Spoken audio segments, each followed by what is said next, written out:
wabarakatuh. Saya Mersulandari dari Universitas PGRI Silampari dari Prodi PGSD semester 4. Baiklah, di sini saya sedang berada di SD Negeri 68 Kota Lubuk Linggau. Baiklah, di sini saya akan mewawancarai salah satu guru SD Negeri 68. Baiklah, di samping saya sudah ada salah satu guru SD Negeri 68. Baik, dengan Ibu siapa, Bu? Ibu Rahmi Afriyadi. Baik, Bu.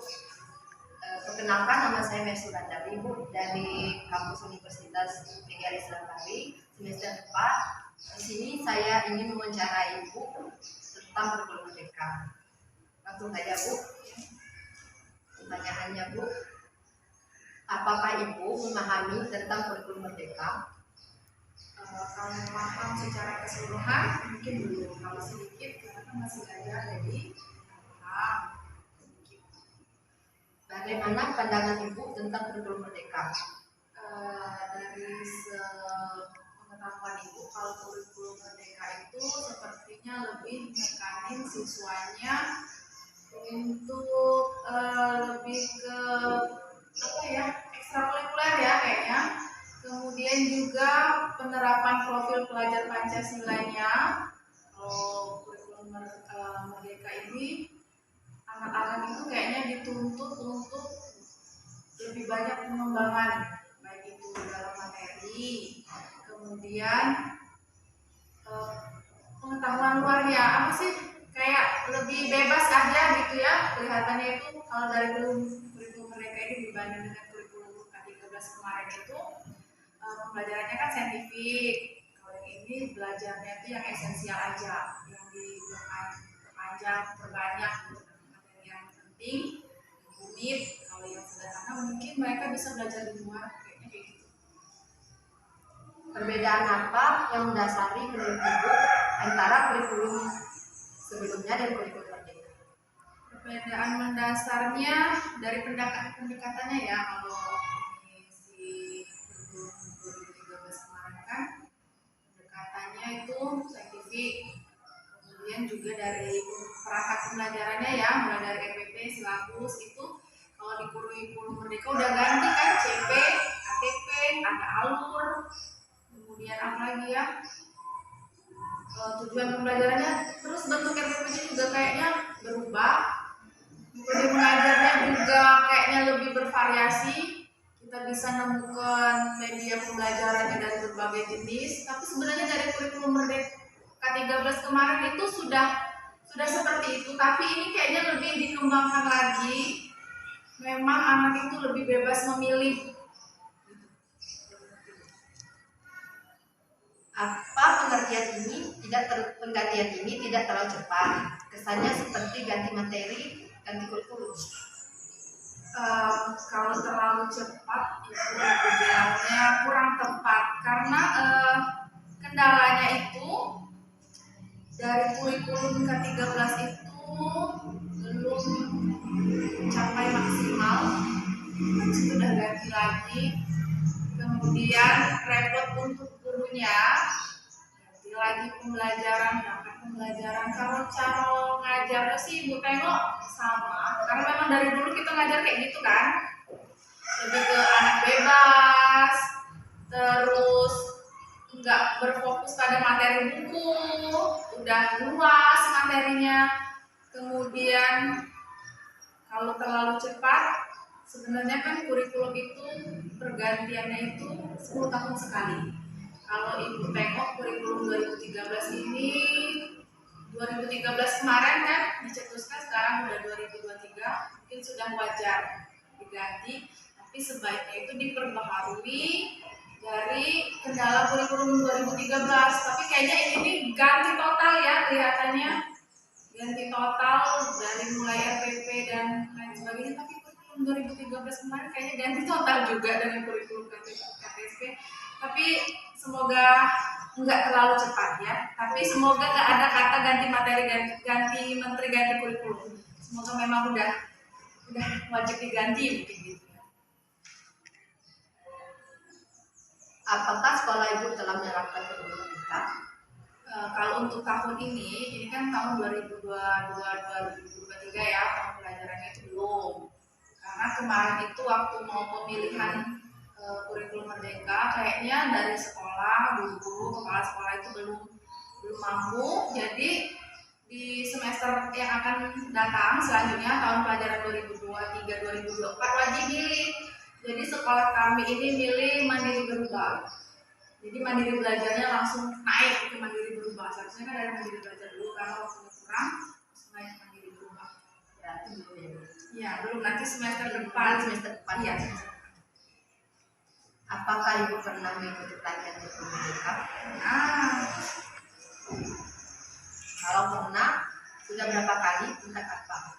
Insiden apa yang Ibu dapatkan? Ya, jadi kalau pelatihan kurikulum merdeka ini nggak seperti pelatihan kurikulum 2013 kemarin yang ada rektor dari tingkat kota, tingkat provinsi atau rektor pusat. Sekarang ini belajarnya lewat HP. Jadi ada yang namanya PMM, platform Merdeka Mengajar, gitulah. Di situ ada modul yang harus dikuasai oleh guru, baik itu materi, video itu sudah ditonton. Kemudian buat aksi nyata, ada berapa modul kemarin itu Ibu sama guru-guru yang lain itu baru belajar modul 1. Terkendala modul 2 dan selanjutnya itu di aksi nyata. Jadi kan disuruh kumpul aksi nyata itu. Kalau sudah kumpul aksi nyata baru dapat sertifikat. Nah, kumpul aksi nyatanya itu kayak nunggu 2 minggu kalau nggak salah. Ternyata direvisi salah. Nah, itu belum diperbaiki sama sekali sampai sekarang. Jadi mau lanjut ke modul 2 itu mau cari waktu yang semuanya bisa kumpul ya kan. Kemudian juga lihat kalau nggak ulangan atau nggak lagi sibuk bisa. Sebenarnya udah lanjut modul 2, modul 3 kan ada 16 modul kalau nggak salah. Bagaimana implementasi proyek rumah dalam pembelajaran di kelas Ibu? Kan Ibu belum pakai. Jadi paling dikenali dari sekarang itu yang profil bentuk pelajar Pancasila itu yang beriman, bertakwa, profil. Ya, baru mengenal sedikit-sedikit kan mau diajarinnya. Proyek apa saja yang pernah dilakukan? Proyek rumah ya? Kan belum ya Bu ya? Iya, kalau berarti belum. bisa. Terkait dengan profil Pancasila, profil yang mana intens diimplementasi dalam pembelajaran? Kalau Ibu nih ya, kan profil pelajar Pancasila itu beriman, bertakwa, berakhlak mulia, gotong royong, mandiri, kreatif, sama berpikir kritis ya.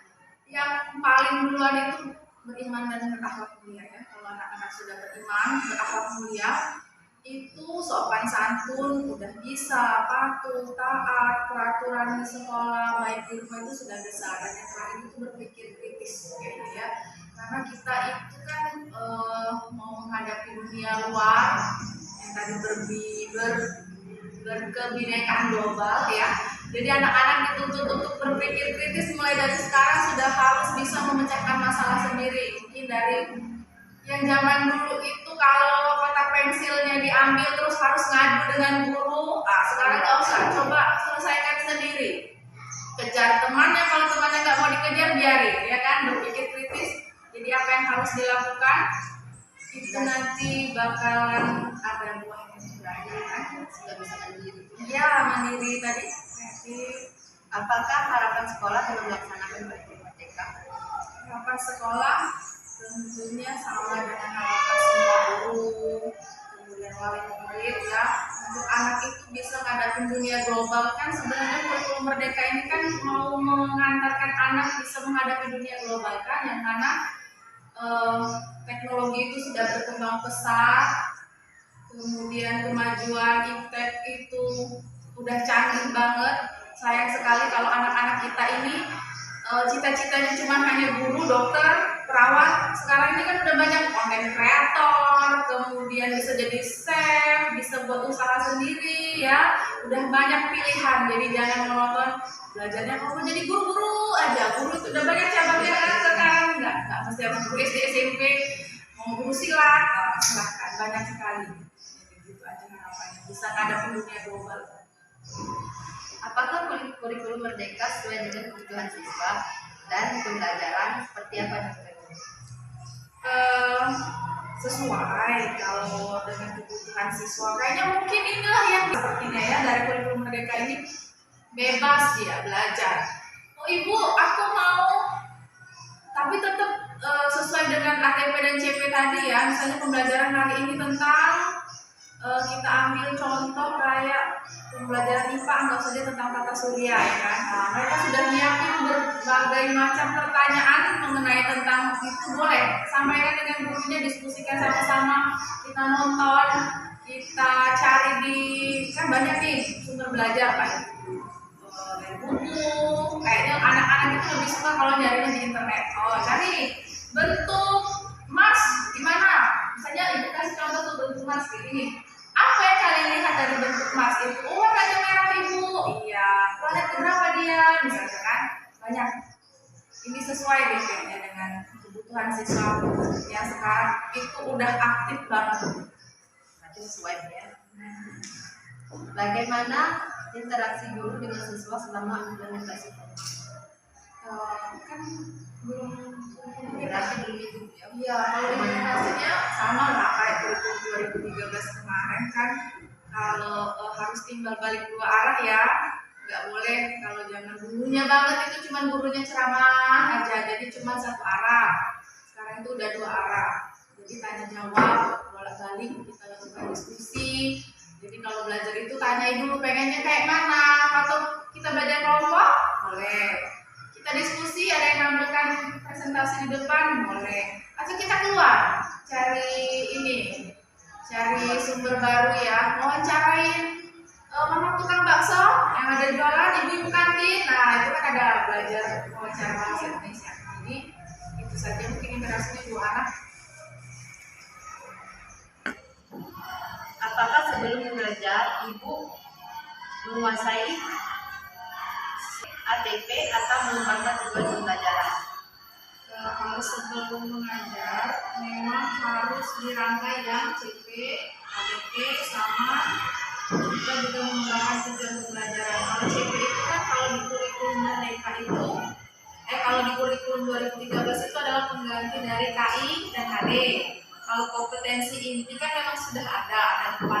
Kalau KD itu kita ambil sesuai materi yang akan diajarkan. CP berarti memang harus disusun berdasarkan materi yang akan disampaikan atau materi yang akan diajarkan kan. Kalau ATP itu alur tujuan pembelajaran, itu kalau dalam kurikulum 2013-nya itu namanya silabus. Silabus. Jadi silabus itu isinya kompetensi konten sama kompetensi variasi. Silabus itu disusun sendiri, tapi banyak sekali kendala, jadi bisa kita konsultasi dengan teman sejawat kita dari sekolah lain atau bisa dalam bentuk KKG ya, kelompok kerja dulu. Mengembangkan tujuan pembelajaran itu juga perlu ya, karena kan setiap siswa, setiap sekolah itu tujuan pembelajarannya beda. Mungkin cuma tercapai dari KD itu misalnya 2. Jadi memang harus disusun berdasarkan kemampuan siswa sama sarana-sarana kita, sama impact siswa juga. Jadi memang harus dikembangkan, kalau enggak akan tercapai tujuan pembelajaran. Apa yang diketahui tentang modul ajar dalam pandangan kurikulum Merdeka? Jadi modul ajar itu kan istilah pengganti RPP ya kalau dari kurikulum 2013. Jadi dia itu isinya hampir sama dengan RPP, ada materi yang akan diajarkan, kemudian penilaiannya atau asesmennya, kemudian lembar aktif siswanya bagaimana. Itu kalau nggak salah itu modul ajar itu terbagi jadi 2, ada umum sama khusus. Kalau yang umum itu untuk guru mapel ya, kalau yang khusus itu untuk lebih mengembangkan project pengembangan profil pelajar Pancasila.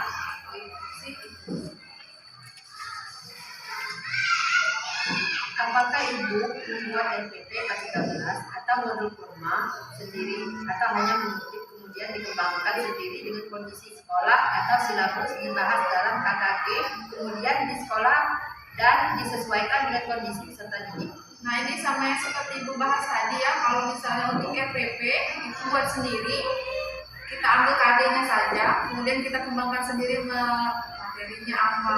Memang sih masih nyontek ya, tapi kita kan sesuaikan dengan kebutuhan sekolah kita. Kalau misal pun terkendala, kita bisa diskusikan dengan teman sejawat atau dalam forum yang namanya KKG.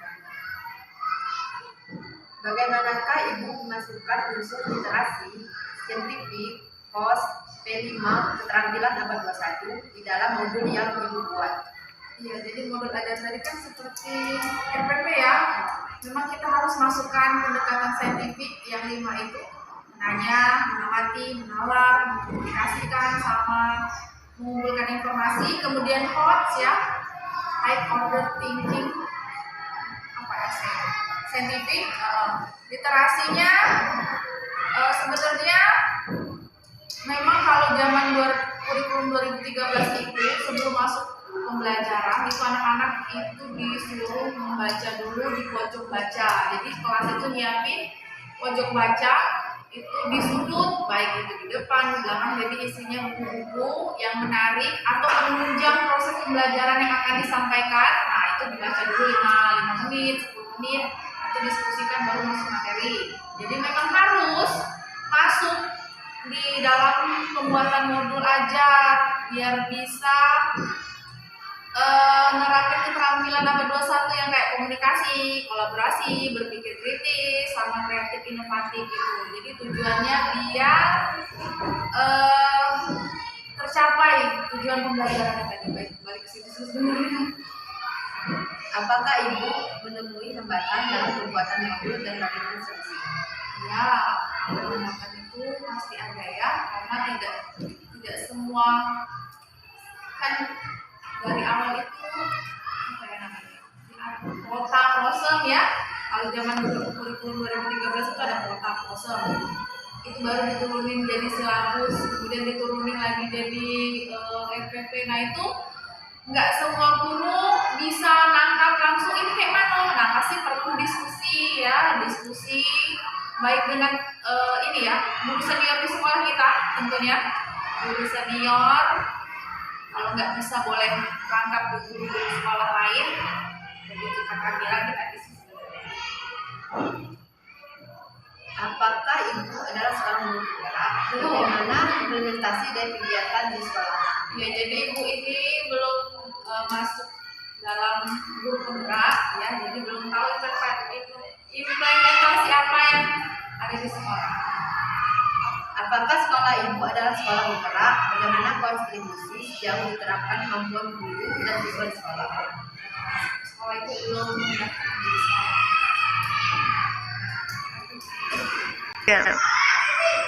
Apakah yang Ibu lakukan di awal kegiatan pembelajaran?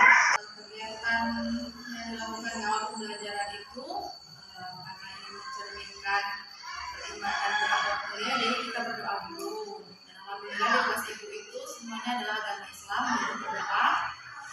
Kemudian dilanjutkan dengan absen. Nah, di situ baru menyampaikan tujuan pembelajaran atau materi yang akan dibahas hari ini di papan tulis. Nah, sebelum menyampaikan materi yang akan dibahas, itu biasanya Ibu nanya dulu, masih ingat gak pembelajaran kemarin? Nah, gitu kan. Kalau misalnya dia ingat, kita ulas dulu sedikit. Kemudian baru dikaitkan, nah hari ini kita akan belajar tentang ini. Gitu. Paling sampai situ aja, baru langsung materi. Model apa yang Ibu gunakan dalam pembelajaran? Bagaimana implementasinya? Karena model, pendekatan, strategi, metode, teknik itu kan tidak bisa digunakan terus-menerus dalam setiap pembelajaran harus ada ini, tidak. Kalau menurut Ibu tergantung materi ya, karena tidak semua materi itu bisa dikaitkan dengan model. Kadang hanya cuman model pembelajaran ini kan banyak sebenarnya ya. Kalau misalnya kita ambil contoh dalam pembelajaran matematika, itu modelnya lebih banyak pakai apalagi yang pecahan, pakai CTL. Iya, CTL itu kan ini ya, learning learning apa itu yang harus dia harus ini ya, cari sendiri kayak kita pakai model pembelajaran, pakai media pembelajaran, lebih ke itu sih. Apa saja buku pegangan yang ibu atau sekolah gunakan dalam pembelajaran? Nah, kalau di sekolah itu bukunya buku tematik, jadi ada tema, kemudian ditunjang dengan buku asesmen. Jadi buku asesmen itu isinya tentang soal-soal dari materi itu yang dikembangin lagi. Media apa saja yang ibu pernah buat dan sering gunakan dalam kegiatan pembelajaran? Nah, media pembelajaran ya, ini contohnya nih. Ini media buat bangun ruang ya. Bangun ruang. Ya, jadi medianya mengenalin siswa untuk tahu bangun ruang. Ini apa namanya? Sisi-sisi dari bangun ruang ya. Kemudian juga bisa pakai media infokus. Ibu pernah pakai nonton video itu materinya tata surya. Kemudian kita belajar metamorfosis itu pakai gambar. Ini banyak. Kemudian itu gambar 10 bendera negara ASEAN, tinggal lihat sana. Kemudian ada juga gambar-gambar pahlawan. Media sebenarnya banyak ya. Aktivitas apa yang ibu lakukan dalam kegiatan akhir pembelajaran? Oh, kalau di akhir pembelajaran itu biasanya sudah materi habis, sudah dilakukan refleksi, itu siswa ditanyain, kalian belajar apa hari ini? Ada yang lupa kan? Diingetin lagi ya tadi pagi, dari tadi pagi kita belajar apa? Oh, belajar ini, jadi diingetin lagi kita tuh belajar apa hari ini. Kemudian dia tanya jawab, bisa nggak? Bagian mana yang sulit nak? Lebih ke refleksi, tanya interaksi bolak-balik lah gitu. Bentuk penilaian apa yang ibu gunakan dalam pembelajaran? Karena ibu masih pakai kurikulum 2013, bentuk penilaiannya itu masih spiritual, sikap, pengetahuan, sama keterampilan. Dimana kalau pengetahuan itu kita ngambil dari soal ya, soal latihan, IPS, UAS. Kemudian kalau spiritual itu kan kita lihat dari ininya ya, keagamaannya. Kalau sikap itu dari perilakunya, kalau misalnya keterampilan kan dari proyek apa yang kita buat. Apakah ibu menemui hambatan dalam penilaian? Bagaimana solusinya? Ya, menemui hambatan karena kita tahu kalau misalnya penilaian itu tidak bisa dipisahkan dalam setiap proses pembelajaran ya, apalagi udah banyak aspek yang akan dinilai, jadi terkendalanya itu mungkin banyaknya jumlah siswa, karakter siswa yang beragam, kemudian juga membutuhkan banyak waktu yang luas, yang banyak karena mungkin kayak keterampilan itu kan seharian kadang udah bawa ke rumah, jadi kita nilai itu hasil karya dia atau hasil karya orang tua, biasanya kan seperti itu kendalanya. Kalau solusinya tentu sih kita bincang-bincang dengan anak itu sendiri, kemudian bisa konsultasi dengan orang tuanya. Ini tadi yang buat siapa? Siapa tahu anaknya bohong, aku sendiri, padahal dibantu kan. Kapan saja ibu melakukan penilaian? Karena kurikulum K13 masih pakai tema, jadi satu tema itu kan ada 4 subtema. Dalam satu subtema itu ada 6 pembelajaran. Kadang dalam satu pembelajaran itu memang ada latihannya ya, kadang nggak ada. Jadi lebih ibu tekankan setiap habis satu subtema saja baru melakukan penilaian. Apakah setiap soal yang digunakan di sekolah dikembangkan sendiri atau bersama KKG atau lainnya? Kalau untuk soal kelas 1, kelas 2 itu biasanya ibu gurunya sendiri yang kembangkan, karena kalau misalnya mau didiskusikan dengan kelompok kerja atau KKG itu lain-lain, apalagi kita ini kelompok kerjanya dengan SD 58 itu kan sudah tahu SD percontohan, SD kita lain, mereka sudah pandai baca semua, yang kita masih mengajar. Jadi kalau untuk kelas rendah itu balik ke sekolah, balik ke gurunya masing-masing. Kalau kelas 4, 5, 6 itu biasanya soalnya dari diskusi KKG, dibuat bersama di KKG biar mengukur dong ya. Kalau kelas 4, 5, 6 kan memang harus dituntut bisa, apalagi mau ke jenjang SMP, jadi memang harus ada. Bagaimanakah proses pengembangan soal dalam asesmen? Jadi kalau pengembangan soal itu ada, tahu ibu nih ya, ada objektif sama non objektif. Kalau yang objektif itu pilihan ganda kompleks, menjodohkan, kemudian isian singkat. Kalau yang non objektif tadi itu uraian kayak esai gitu. Baik Bu, itulah pertanyaan interviewnya. Terima kasih Bu. Itulah interview saya dengan salah satu guru SD Negeri 68. Saya ucapkan terima kasih. Wassalamualaikum warahmatullahi wabarakatuh.